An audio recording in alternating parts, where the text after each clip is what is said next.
بسم اللہ الرحمن الرحیم۔ شروع کرتا ہوں اللہ کے نام سے جو بڑا مہربان نہایت رحم کرنے والا ہے۔ حضرت انس رضی اللہ عنہ سے روایت ہے، حضرت سلمان فارسی رضی اللہ عنہ بیمار ہو گئے۔ حضرت سعد رضی اللہ عنہ ان کی عیادت کے لیے گئے تو دیکھا کہ وہ رو رہے ہیں۔ حضرت سعد رضی اللہ عنہ نے کہا، بھائی جان آپ کیوں رو رہے ہیں؟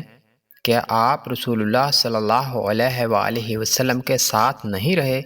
کیا آپ نے فلاں کام نہیں کیا، فلاں کارنامہ انجام نہیں دیا؟ حضرت سلمان فارسی رضی اللہ عنہ نے کہا، میں دو چیزوں میں سے کسی ایک پر بھی نہیں رو رہا۔ میں نہ دنیا کے چھوٹنے کی وجہ سے روتا ہوں، نہ آخرت کو ناپسند کرتے ہوئے، لیکن میں اس لیے اشکبار ہوں کہ رسول اللہ صلی اللہ علیہ وآلہ وسلم نے مجھ سے ایک وعدہ لیا تھا اور میں سمجھتا ہوں کہ میں نے اس سے تجاوز کیا ہے۔ انہوں نے کہا، نبی صلی اللہ علیہ وآلہ وسلم نے آپ سے کیا وعدہ لیا تھا؟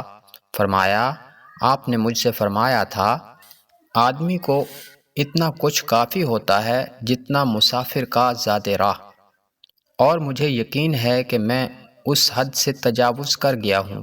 اور اے سعد، آپ جب کسی جھگڑے کا فیصلہ کریں تو اپنے فیصلے میں اللہ کا خوف پیش نظر رکھیں، اور جب مستحقین میں کوئی چیز تقسیم کریں تو تقسیم کے وقت تقوی کو ملحوظ رکھیں، اور جب آپ کسی پروگرام کے بارے میں سوچیں یا ارادہ کریں تو اپنی سوچ میں اور ارادے میں اللہ سے ڈریں۔ حضرت ثابت رضی اللہ عنہ بیان کرتے ہیں، مجھے معلوم ہوا کہ انہوں نے ترکے میں صرف تقریباً 20 دینار چھوڑے جو ان کے ذاتی اخراجات کے لیے تھے۔